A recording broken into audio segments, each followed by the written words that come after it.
Welcome back to the Post-Separation Abuse Podcast. I'm your host for this episode, Danielle Black. And this is part 4 of our Good Girl Contract series. So far, we've covered the naming of the contract and where it came from. In part 2, we walked through what happened when we took it into adult intimate relationships. We've discussed some of the tropes, the oh-so-sexy wounded men in some of the film, some of the literature that we've read and that we've watched, or the mysterious man, or the dark and broody man, or the neurospicy man. Whatever the trope, the result was often the same. A moth to a flame, a perfect pairing, a match made in, well, maybe not hell necessarily, certainly not from the start, but certainly not heaven, at least certainly not in the end. And we did our thing. We overfunctioned our cute little asses off until we couldn't, or until we didn't want to. Or, for some of us, until they grew tired of us and needed to swap us out for someone new. And it's worth saying here that there are very gendered elements that we will explore further in future episodes. But here at Danielle Black Coaching, we also work with a lot of women who are separating from women. So we know only too well that what we're talking about here can exist in same-sex relationships too. If that's you, please know that I see you, that you're welcome here at the Post-Separation Abuse Podcast and at Danielle Black Coaching more broadly. Part 3 of our podcast series named The Mirror Problem. That the same nervous system that can struggle to set and maintain healthy boundaries can also struggle to receive them. You might have noticed that everything that we've covered so far has been a bit diagnostic.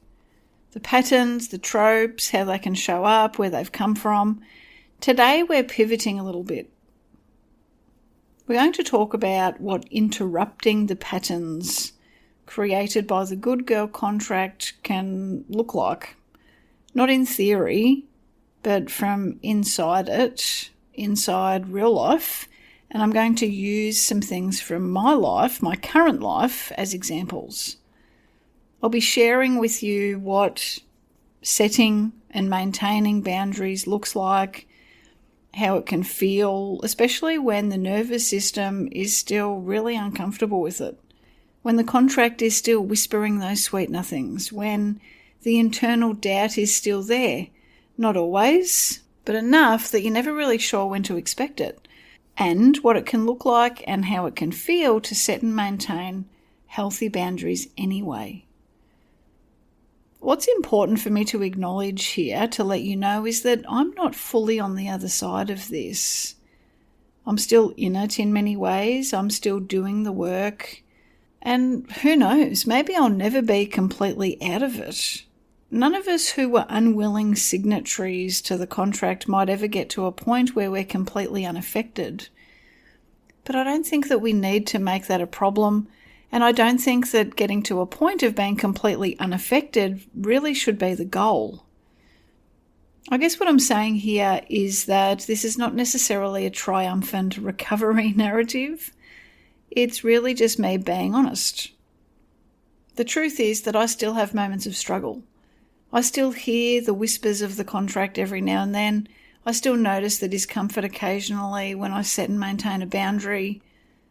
And I do those things anyway. I do what I can to stare the contract down and say, "Is that the best you got, baby? Come at me." That's what today is all about. Before we dive more fully into this episode, I want to share with you a little bit more about this new conversation that we've been having. One that's going beyond post-separation abuse, beyond separation, even beyond post-separation parenting. It's a conversation around what we've been touching on here in the Good Girl Contract series. The fact that so many of us were trained long before we met an abusive or controlling partner to be good by being accommodating, useful, undemanding, responsible for everybody else's comfort. The list goes on. And as I've been sharing with you, I've come to think of that training as the Good Girl contract. I've got plans to share more about how that contract is formed, how it can continue to show up across our lives, and what it can mean to interrupt it. Not to prosecute all of our past decisions or the women that we were when we made those decisions, but to become more fully the authors of who we're in the process of becoming, of who we want to become, to step more fully, more deliberately, more intentionally into that work. Because, if I've learned anything on my journey, it's that what I'm navigating, and I think what we're all navigating, it doesn't end when the relationship ends. It doesn't end when we've sorted out the parenting plan or when we have final orders. It doesn't end when the court journey ends. And truly for me, I'm also learning that it doesn't even end when you're no longer co-parenting, when your child has aged out of the system even. The child that I share with my ex-husband is now 19 and they have no relationship with their other parent. There's been no form of co-parenting for me for a while now. But that doesn't mean that I've stopped examining what it is that has happened to me, what I'm still navigating, what I'm still processing. And as we've unpacked through the episodes that we've discussed already, so much of what occurred, so much of what has impacted me, that started long before I met my ex-husband. It started long before abuse in intimate relationships. Unpacking that has become an important part of my journey, an important part of interrupting that good girl training, as I said, what I've been referring to as the good girl contract. And if that speaks to something in you as well, no matter where you are in your separation journey, or even if you're not navigating post-separation, if you happen to have stumbled across this content from, some other avenue, or maybe you've had somebody send this episode to you, you're also more than welcome. This is not just about post-separation. It's also just simply about being curious about how we've been trained and wanting to interrupt that, wanting to reflect on how that's impacted us and wanting something different moving forward. If that speaks to something in you, I'd love for you to join me and our other coaches and all of the other women that will be joining us on this journey.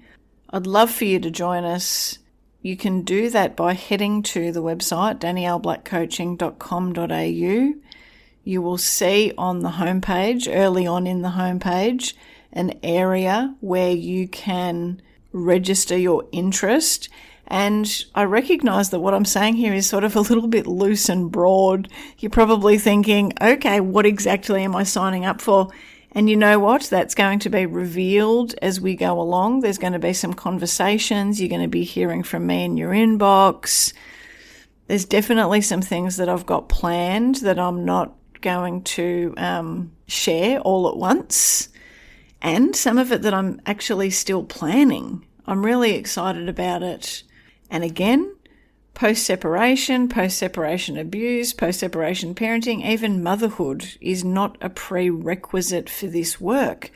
So if you're listening to this and you're thinking, hey, there's actually people in my life who I think might be interested in this, might benefit from this, please do let them know where they can put their name down as well if you think that they'd also be interested or would benefit from being part of those conversations that we're going to be having together. Post-separation parenting is just one landscape in which the contract can become visible.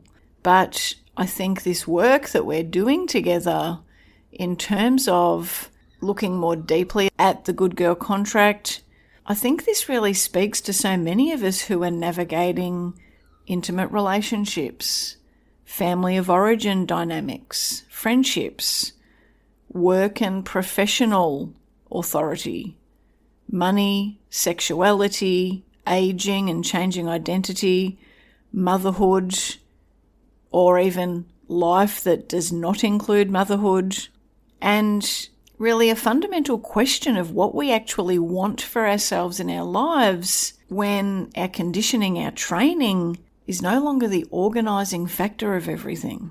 And for those of you who are dedicated listeners of this podcast, I hope you know how much I appreciate you and how much I'd love to have you joining me with that other conversation, that other work as well, if it's something that you're interested in. Because, like me, I know that so many of you have really learned to very deeply understand the abuse that you've experienced. I know that you've learned to navigate separation in oftentimes what is a very sophisticated way. I know that you've learned to protect your children to the best of your ability. But what then? What then? That's part of the conversation too. Who are we beyond what has happened to us? Beyond the fight with former partners, the fight in the court system. And who are we beyond who everyone else has required us to be? I'm excited about having those conversations. I'm excited about where this work can take us because I'm excited to be stepping more fully into who I am and into my life and into what I want to be creating. And I'd love to extend that invitation to you. So again, if that's something that you'd be interested in exploring, please do go to the website danielleblackcoaching.com.au. Early on in that homepage, you'll see where you can register your interest for exploring those conversations. I'd love to see you in that space. Okay, now after that slight segue, on with the rest of the episode, where I'm about to be sharing with you some of the examples from my own life about setting boundaries and how that can show up, how that can feel, and how it's related to my conditioning from the Good Girl Contract. Before we dive into the specific examples, I want to share what maintaining a boundary can feel like for me from the inside. I think there's a version of boundary setting conversations that can suggest that once you know what to do, then setting and maintaining boundaries becomes easy or comfortable or, just another day at the office. Maybe for some people it does. And on some days, yeah, maybe that's what it can feel like. But that's not how it is for me every day. Setting a boundary, maintaining a boundary, holding the line, and honestly, really, probably even move too far ahead. Because from the start, it's also about acknowledging that a boundary needs setting. In my body, those things can sometimes feel like a tightness in my chest. So, for example, before sending an email that I know that I need to send and anticipating that it's not necessarily going to land well with the person on the receiving end, I will feel it somewhere in my body. Now, again, not always, not even often really for me now, but definitely every now and then, and it does depend on the situation and the person that I'm dealing with. Sometimes it can feel like an urge to add paragraphs of explanations to what really needs to be a briefer message. Sometimes it can be the physical discomfort of not immediately responding to a message that comes through, even though I could technically drop what I was doing and jump to it straight away. And I know that there's so many of you listening that can relate to that, particularly when we're talking about co-parenting communication. For me, it can also manifest rehearsing in my mind what I would say if I was going to respond right then and there in that moment. And again, I know that so many of you know what I'm talking about here, and it's why I encourage so many of my clients to set up a separate email for their legal correspondence and to communicate with former partners only via a co-parenting communication platform with notifications turned off unless the kids are in the other parent's care. That way, you have a lot more control over when you check messages. It can be on your terms, not just checking messages, but when you also respond to messages. And an important caveat This is not individual coaching. It's not individual advice for your situation. What I just mentioned may not be best for your situation, and it's also not legal advice. But for so many of the clients that me and the senior coaches here at Danielle Black Coaching, for so many of the clients that we work with, setting those boundaries around communication are incredibly important, because unfortunately we can fall into a trap of thinking that the other person is eventually going to calm down, that the communication will calm down, that we won't keep being affected by the communication in the same way. And a lot of us learn the hard way that that doesn't happen. You know, the weeks, the months, the years go by, and the inappropriate communication, the relentless communication, or the triggers within us can still be there. And if any of that's going on for you, I'd just like to gently suggest to you that that's a sign from your body that there's perhaps a boundary that you need to be considering. And if that's something that you think you would need some support with, then that's part of what we do here at Danielle Black Coaching. So the point of this being, what I was just mentioning here about communication, is that it's all well and good to not respond to something immediately. But for many of us, simply seeing that there is a message there can make the waiting to actually read it, the waiting to respond to it, that can feel unbearable. And again, as I said, I've supported a lot of clients with this successfully, and I think part of why I've been so successful in supporting clients with this aspect of their post-separation journey is because I know what it feels like. I've been there, and I was there for years and years and years.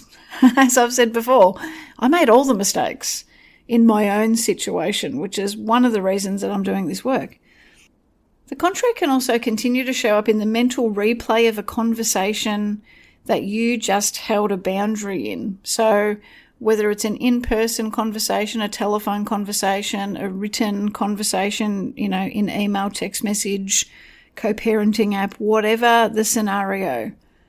Hours after the conversation ended, you can be still wondering what the fallout might be from what you've said, from the position that you've held. You might be wondering whether the other person's okay, whether they're upset with you, whether you should have softened the delivery, whether there were other words you should have used. You might wonder whether you should have relented, just scrapped the boundary, just dropped it in order to feel more emotionally safe. You can be anticipating some kind of retaliation, thinking that, I just should have towed the line. I should have done something that would make me more likely to be liked, accepted, more likely to feel safe. The contract showing up can also be the specific emotional ache of that person probably thinks I'm difficult now, that can arrive after you say no to something that maybe in the past you would have said yes to. Maybe you say no to a particular invitation, for example. All of these things that I've just mentioned are examples of how your nervous system can react to a decision that your thinking mind, your prefrontal cortex, has already made and carried out. Your nervous system, which was trained by the contract to consider those decisions as dangerous, catches up and is then telling you, oftentimes in the language of a somatic sensation, so a physical sensation that you feel in your body, that the choice that you have just made is not safe. But we can reframe this. We can think about this in a different way. I think it's important that we do. Setting boundaries, no. Let me go back to the start. Acknowledging that there's a gap, that there's likely a boundary that needs to be set, determining what that boundary is, then setting the boundary, maintaining the boundary, holding that line. None of that is the absence of discomfort.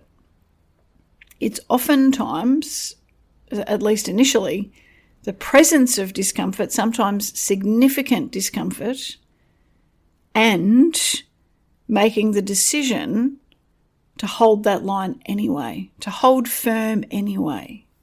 Now, the contract, the training that we've received, that wants us to reverse the decision in order to make the discomfort go away, to send another follow-up message, maybe another, to add context, to add an explanation or two, to soften the no that you might have just given someone, or to say, actually, you know what, I could be available after all, sorry about that.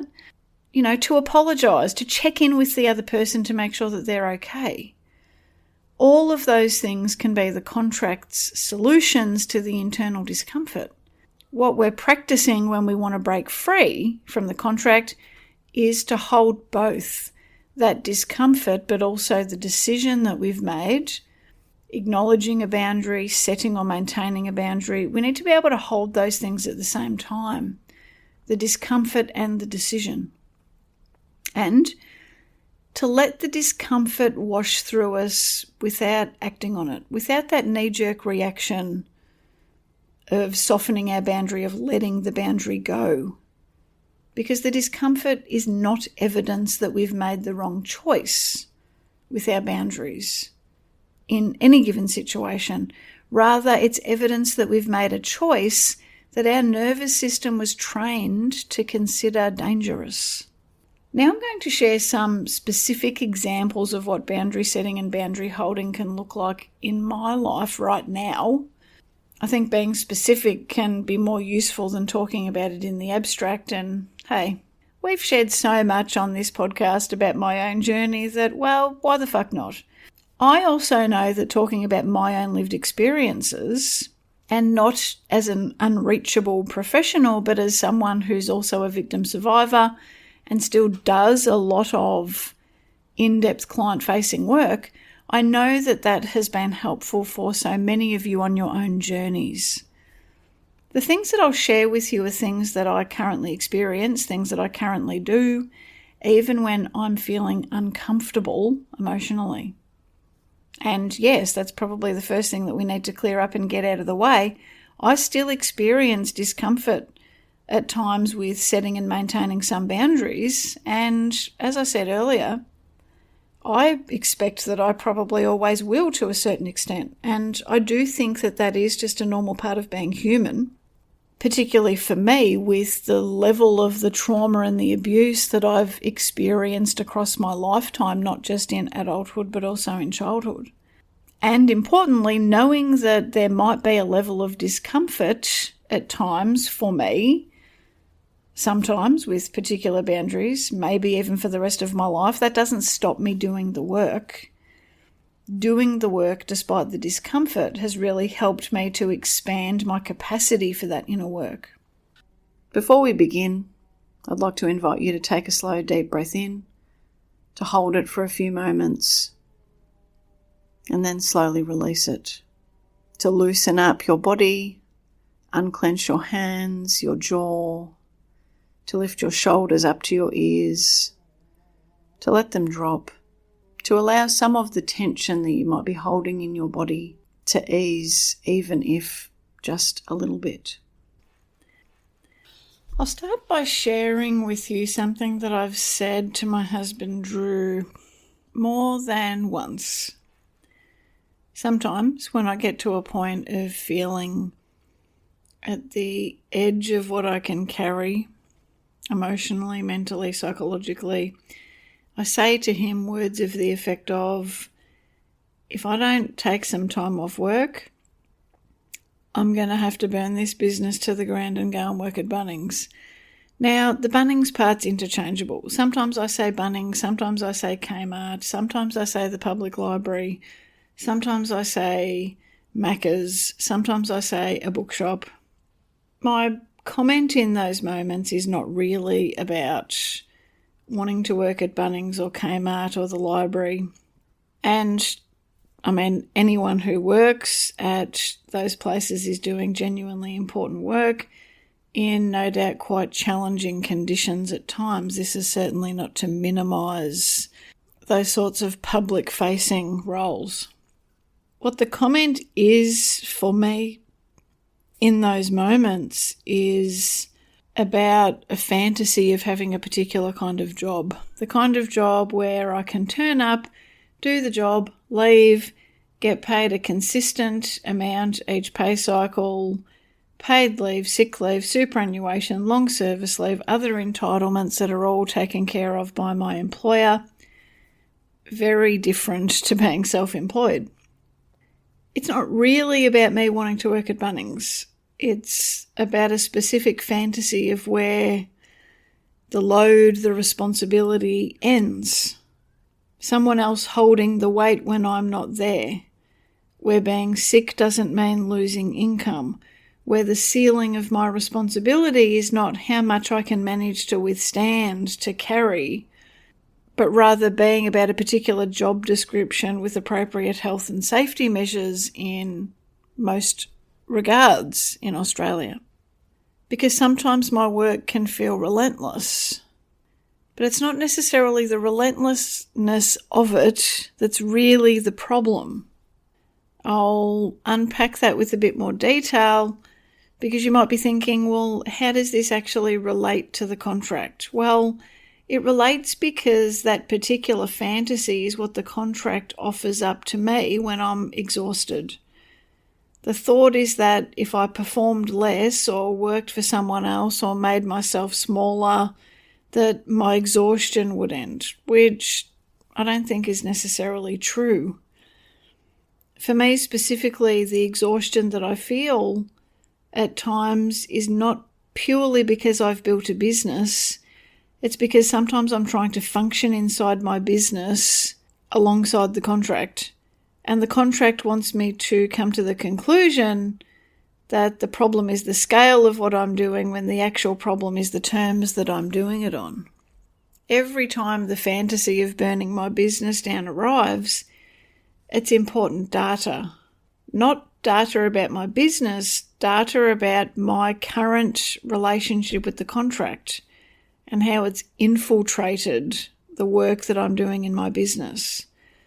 So, what does it look like for me to set and maintain boundaries in that dynamic? Well, firstly, it looks like noticing that I'm having that particular fantasy of running away and burning the business down. Naming it, not acting on it, not actually ending my business, but just taking note of what I'm feeling and acknowledging that I need to make some kind of change, that I need to be looking at my calendar and pulling out the areas where I've got an opportunity to step back a bit, creating a bit more balance in my life, making sure that I've scheduled extended time off in the school holidays on my terms so that then I can come back to the work that I genuinely love doing. It can also be putting a pause on accepting new clients and delegating some tasks to one or both of my senior coaches. Relevant to this is that I don't work on weekends and I don't work on school holidays. The exception to that is if I'm working on a particular work-related project that's sort of more of a passion project than actual client-facing work. Now, for me, that boundary is not an optional nice to have. It has to be a structural feature of my business.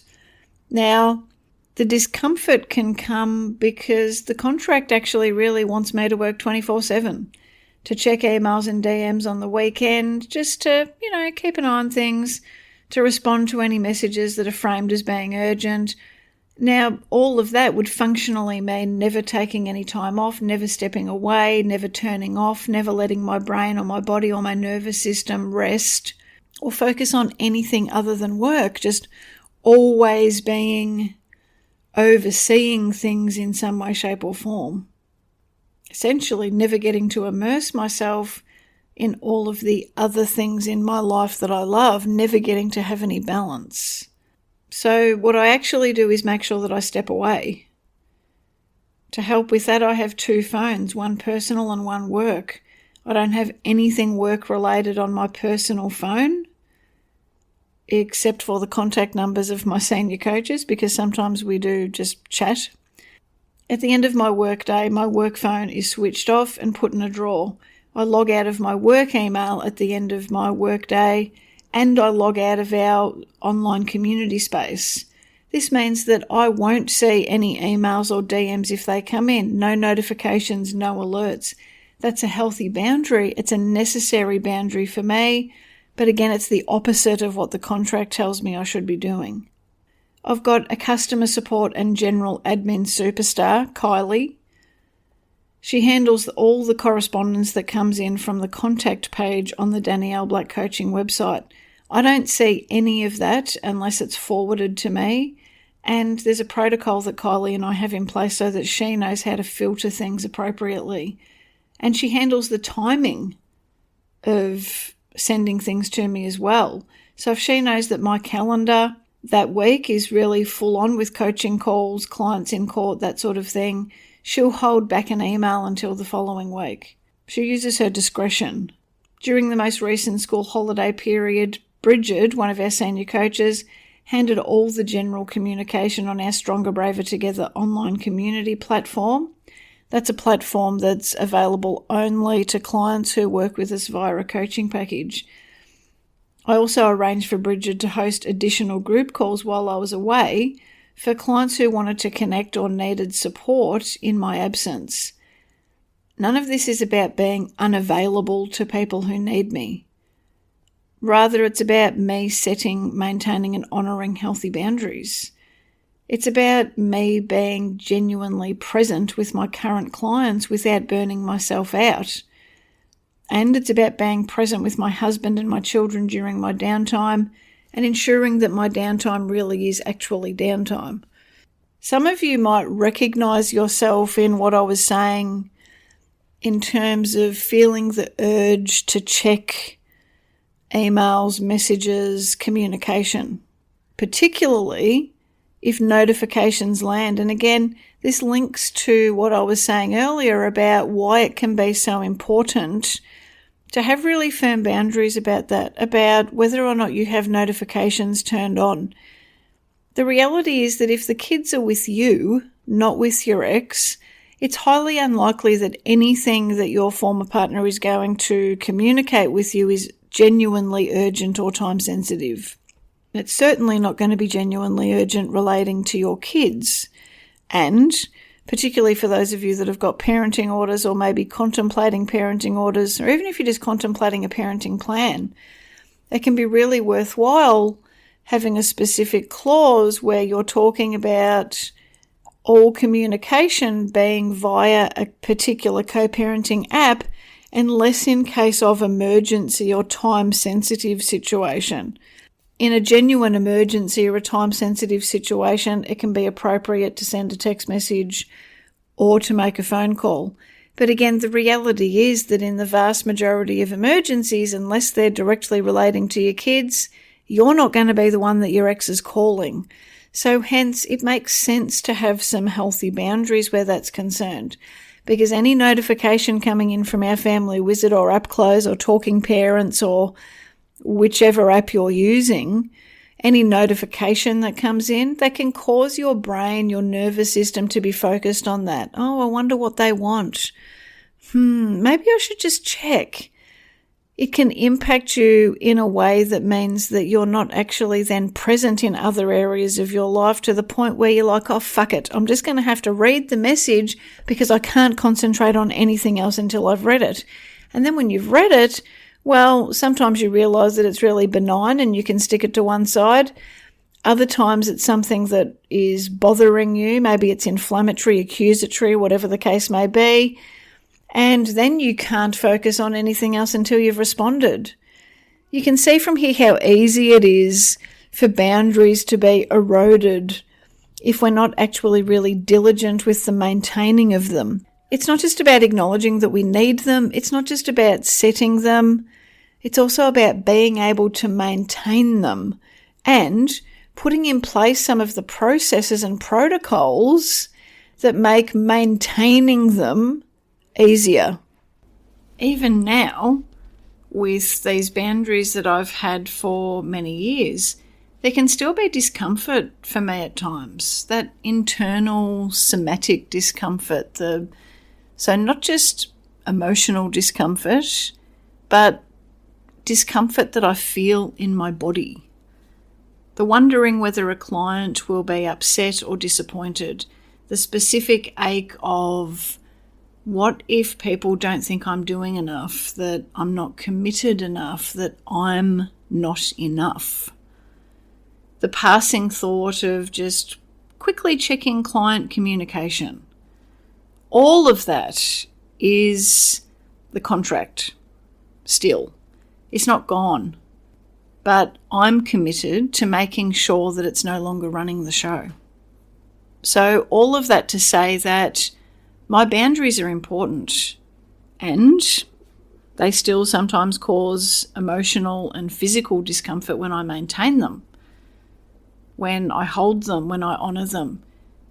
But I don't see that as evidence that I shouldn't be holding them. Rather, that's what the setting, maintaining, and honouring of healthy boundaries can feel like when you've been trained according to the Good Girl contract.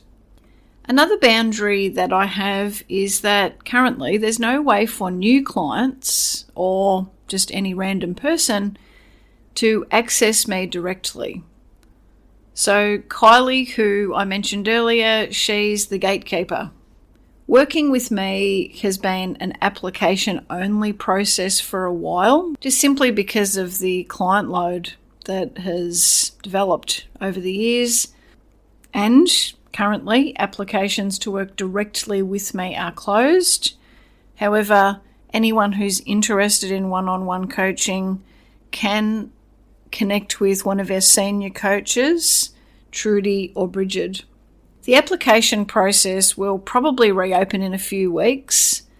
That's relevant to the timing of the release of this particular episode. And then anyone who is interested in working with me one-on-one, or who would like Kylie to be triaging them to the best coach for them, will fill in an application. Kylie reviews those applications, and the applications that are sent to me are the ones that have been determined to be the best fit for me, for my coaching style, for my specific expertise. Now, this is not about me being exclusive for the sake of being exclusive. Rather, it's just necessary because the work is intensive. The Danielle Black coaching business has grown significantly, and my capacity is finite. We also have other coaches on our team. Currently, that's Trudy and Bridget at the time of recording this, and it's really important to me and to our team as a whole that we match the right client to the right coach. That matters. Some potential clients might experience that application process as a barrier. Some might experience it as a personal rejection if there's a recommendation that they work with a coach other than me, especially if they were hoping to work with me directly. Some might experience it as a thought of, well, who does she think she is? And again, that can be part of the mirror problem that we unpacked in part 3 of this Good Girl Contract podcast series, where the boundaries that other people have can sometimes be difficult to make space for, where my boundaries might be taken personally by someone and land harshly, which of course is never my intention. Rather, protecting my capacity this way is just really important. Holding this boundary, maintaining this boundary, looks like me continuing to require applications rather than just having a book now button on the website, even though it might cost me clients. It looks like a filter being in place to ensure that clients are matched with the right coach. It looks like continuing to trust the process even when I'm aware that some people won't be happy, and even when I struggle with feelings of wishing that I could personally work with everyone, help everyone. The application process managed by someone other than me protects both me and the clients that I do work with. It's also important for me to say here as well that the way that our ecosystem works is that for anyone who works with one of our senior coaches, we're regularly having team meetings. And obviously in those team meetings, we talk about anything and everything, but that can also include client matters.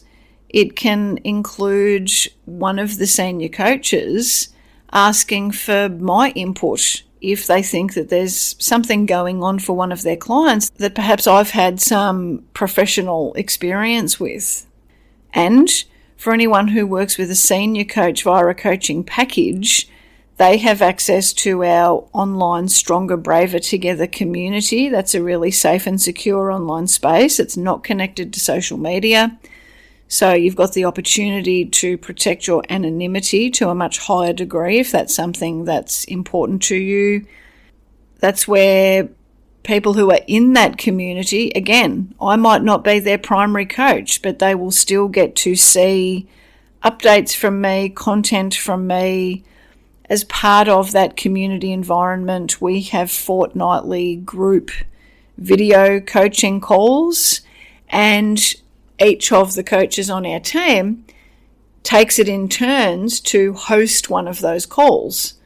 So that means that I'm in the rotation of hosting calls, Bridget's in the rotation, Trudy's in the rotation. So it doesn't really matter from that perspective who your primary coach is.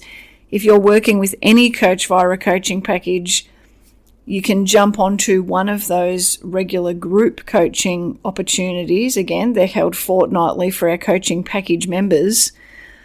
And that way, someone who's perhaps not a direct one-on-one coaching client of mine would still have the opportunity to chat with me directly about something if they were curious about my take on a particular situation. And again, that's something that we put in place deliberately, not because we want to be more liked, not because we're worried that people will get upset if they don't get any direct access to me, but rather we just simply felt that it was the best way to utilise all of our expertise. You know, we're not individual little islands separate from one another in terms of our coaching team. We really are quite genuinely a team, and not just professionally, but also personally. So I'm often emailing, texting, and even having phone call conversations with both Bridget and Trudy. I consider them not just coaching colleagues, not just important members of the coaching team, but genuinely friends. Another boundary is Kylie, our customer service, admin, all the things, just the whiz behind the scenes virtually. As I mentioned earlier, communication that comes in from anyone who's not a current one-on-one client of mine is handled by Kylie. Now that's, general correspondence through the contact page on the website. Anyone who's a one-on-one client of mine has my coaching email, which is obviously separate to the contact email on the website. Any one-on-one client of Trudy's or Bridget's has their particular coaching email address. But for other inquiries, general inquiries, prospective clients, correspondence about the podcast, people wanting to come on the podcast, people wanting me to come on their podcast, customer service about the blueprint, Kylie handles all of that, and I don't see it unless there's something that she needs to flag with me, and even then I'm likely not going to see the actual email correspondence. Rather, it's just an email from her asking me about something so that she can be sure that she's handling that request in the right way. Now, that boundary exists because my capacity to hold sustained deep coaching work with my current clients depends on me not being infinitely available to everyone else. For every minute, every hour that I would have to spend responding to general correspondence, that's a minute, an hour, potentially multiple hours based on the amount of communication that comes in, that I wouldn't be available for the clients that I've already committed to and who have committed to me as their coach. For me, the discomfort of maintaining and holding that boundary can show up in me being aware that some people might be annoyed that they're not getting to communicate with me directly. But I continue to hold that line and I continue to have Kylie filter the correspondence, even though I know that it's going to disappoint some people. I continue to simply trust that the people who are meant to work with me will find their way to me through the appropriate channels and will find their way to another coach on the team if another coach on the team is genuinely a better fit. Maintaining that boundary, holding that boundary, honouring that boundary also requires me just acknowledging the discomfort that I sometimes feel, again, both emotionally and also just held in my physical body, the discomfort that can come with not always being available, and yet still making that conscious decision to refuse to let that discomfort be in the driver's seat of the decisions. And it's important for me to say here that Kylie is not at all a barrier between me and my people, the Danielle Black coaching people and community. Rather, Kylie is what makes it sustainable. She's what makes it possible for me to be genuinely present and to keep doing the work in the ways that actually serves our community, rather than me sacrificing myself on the altar of being available all the time and being all things to all people. This is also a big reason that I created and maintained this podcast, the Post-Separation Parenting Blueprint, and our digital coach, AI Danielle. Because I was aware that there's just so many people in our community, in our society, in our world, navigating post-separation abuse and post-separation parenting dynamics who need and want support, and there's only one of me, there's only one of Trudy, there's only one of Bridget, and I wanted to help. I wanted to help in as many ways as I possibly could, and not from a contract-driven, not from a place of my worth being connected to helping people, but just because I genuinely wanted to help people. And I know that this is something that has come up in other podcast episodes before, and I think for anyone who works with me one-on-one, it's something that they know about me, and hopefully if you're a regular listener, it's something that you will have picked up about me as well, and that is that my own personal lived experience of my post-separation journey is incredibly influential with the work that I do, but also with the things that I create. I'm not just a person who's out there creating content for the sake of creating content. I regularly reflect on what I experienced on my journey, and I know that because I experienced something, it's highly likely that there's other people who are experiencing something really similar to what I did. And I know I've said this before, but I just remember how lonely I felt, how misunderstood I felt my situation was.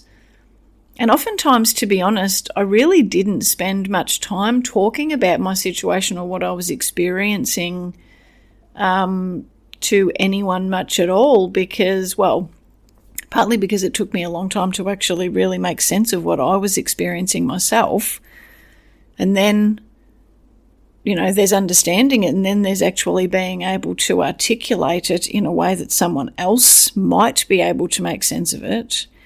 And then there's the reality that just so many people in our community have no fucking idea when it comes to family violence, post-separation abuse, particularly when that violence and when that abuse is not physical, when it's not a black eye, when it's not a broken bone, when it's not something that you can photograph an injury of, or when it's not a death threat in writing. The vast majority of family violence and post-separation abuse is not physical. It's not the obvious stuff that anyone's going to look at and say, oh yeah, wow, that's abuse. So much of what I dealt with was so subtle and nuanced that, for years I gaslit myself about what I was actually experiencing. And so I deliberately did not put myself in situations where other people could gaslight me and talk me out of what I was going through. And so it's from that basis that I've created the resources, that I've created the content that I've created, because I know that I'm simply not going to be able to help everybody that needs help. It's just the reality. And yet I nevertheless want to be putting things out there into the world that people can access if at all possible. So I do reflect on that, when the discomfort of holding some of those boundaries comes into place, not being available to everyone, just the realities of that. I think about the other things that I've created. I think about the information that's on the website, the information that's in this podcast, the information that's contained in the post-separation parenting blueprint, AI Danielle, our digital coach who's available 24/7 and who does not have access to the internet, doesn't have access to the World Wide Web, but rather is primarily and really only trained on my content. I think about those things, and it does help to ease some of that discomfort. It helps me to recognize that, just because I'm not satisfying the terms of the contract that I was trained in, just because I'm not, sacrificing myself to be available to everyone all the time, that doesn't mean that I'm not helping people. That doesn't mean that I'm not still doing something that's really worthwhile. I'm just doing it in a way that's sustainable, and that's what's healthy. That's what makes me able to actually continue on with this work. So much can be activated when we're acknowledging, setting and maintaining boundaries. So much of the contract training, be available, be pleasing, don't say no, but also don't be too much. Be just the right size, don't take up too much space, but make sure you're always on. Accept less, don't disappoint. And we haven't even got into the pricing of services yet. That's just, I'm not even going to touch that, to be honest. But I'm sure you can understand just from just from what we've unpacked about availability, being available or not being available, or how is that availability managed. I'm sure you can understand that there's a heck of a lot of emotional and somatic discomfort that comes up when I'm navigating the pricing of services and courses. So now you know some of the boundaries that I'm maintaining and holding each day, and I've spoken about some of the discomfort that can still come up for me. And each of those boundaries is still set, still maintained, still honoured, even though the contract can sometimes be whispering sweet nothings in my ear, even if I'm dealing with some discomfort with it. And that's what boundary holding actually looks like and feels like in real time. It's not the absence of discomfort. Rather, it's the presence of discomfort and just doing it anyway. Holding the line anyway. Now I'm going to say something that has actually been running sort of underneath this whole series so far, this Good Girl Contract series of our podcast. I think it can change what interrupting the contract looks like, what it's about, what it looks like, what it feels like. Just in case you're thinking this is just more good girl deprogramming content, which I don't think it is.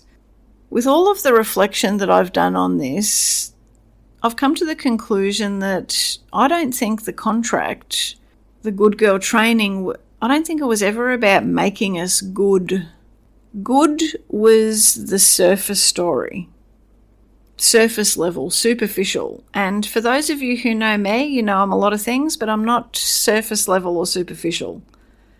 Good is the word we were given to describe what we were being trained toward. It sounds like a virtue, something to aspire to, and it sounded like the reward would eventually be safety, acceptance, belonging, love. But the mechanism underneath was something different. And I think we need to be able to see it clearly, because otherwise we'll keep misunderstanding what interrupting the contract can actually really give us I don't think the contract's purpose was to make us, quote, good. I think it was to make us manageable and, ultimately, interchangeable. Let me unpack that, because I know it might be a little bit abstract. A man who is operating from the kind of entitlement that is a complement to the training of the contract doesn't have to tune into the specific woman that he's with. He doesn't have to know what makes her different from every other woman that he's known, because the contract training has calibrated her and every woman like her to the same generic profile, which means that her needs can be inferred from what women in general want and need. Her upsets can be predicted from general knowledge of women's sensitivities. Her presence can be met with the same behaviour that would have worked with the previous partner, and the one before that, and the one before that, and the one before that, and so on. What the contract produces is not a good or pleasing woman. It produces an interchangeable woman, a woman who doesn't require the specific work of being seen, a woman whose specificity has been pre-sanded off so that she can just slot into the same shape as every other woman who's been shaped by the same training, which means the labour that she provides is extractable precisely because it's generic. It's a lot easier to extract from a woman whose specificity has been sanded off to the extent that any similarly shaped woman could just simply do the same work. Imagine we're in a movie. Imagine the credits at the end of that film. The male lead has a name, so do his friends, his rivals. Every man in the film is named, but the woman that he sleeps with in the second act is, quote, girl at the bar. The woman he leaves at home is, quote, wife. The woman who serves him coffee is, quote, waitress. The woman he works with is, quote, co-worker. The contract produced a dynamic in which every man gets to be named and every woman is a function. The contract is what trains us to accept that in our lives, in our actual lives, to be wife, to be mum, to be girlfriend number 2, to be roles, rather than to be named. So what we're walking towards together in this series is not to challenge being, quote unquote, good. It's not to become, quote, bad. It's not to become naughty. It's not to become a rebel. It's not to unleash some cutesy, infantilized version of misbehaviour, because those framings, I think, can still operate inside the contract's own moral vocabulary. The actual intervention, the actual interruption, I think, is different. It's bigger. The intervention is to be named, to become so specifically, unmistakably you that you cannot be substituted for another woman. To claim the details of who you actually are, your likes, your dislikes, your passions, your pet peeves, your specific preferences, your boundaries, the particular texture of your presence that no other woman in the world has. And none of that is about being difficult. It's not about being demanding. It's not about being too much. Rather, I'm talking about us being specific, which incidentally is what the contract has trained us not to be. So, for example, with me, I prefer staying at home in my PJs as opposed to going out to parties. But if I'm at a party, I'm the kind of person who would talk to one person all night in the corner as opposed to mingling with all the people. I'm actually very introverted. I drink whiskey straight or with a huge chunk of ice depending on my mood. I don't need it fancy, I just like it good. I spend good money on good whiskey because I like it. I love bushwalking, but I also love luxury hotels. I'm covered in tattoos and my nails are often really well manicured. I'm highly educated, I use big words, I know what they mean. I also swear. Sometimes a lot. Sometimes people struggle to reconcile all of those things. Sometimes people don't really know what to make of the specifics of me. And we've really only touched the surface, obviously. There's a lot more to me than just the things that I've mentioned. But every one of those details, all of the things that makes me me, makes me not, quote, woman 3 in someone else's credits. All of those things and more are what make me Danielle Black, a specific woman. What the contract had me doing for so many years was hiding a lot of that, sanding it off, softening it, making myself easier to categorise in categories that other people felt comfortable with. Now, being specific can bring a lot of vulnerability. It can feel dangerous. Being interchangeable can feel like you're slowly losing your colour, fading into monochrome, but also because you're not really being genuinely seen, it can also feel a bit safer. Which brings me to the line that you probably would have heard before because it's, not something that I made up myself. And that line is, I would rather be one person's shot of whiskey than everyone's cup of tea. That saying is telling us that anyone's cup of tea is essentially like anyone else's cup of tea. It's fine, it's agreeable, it's comfortable, it's a known quantity. I'm certainly not saying tea is bad. But in this example, in that particular line, what we're talking about is the tea being interchangeable, which is precisely the problem.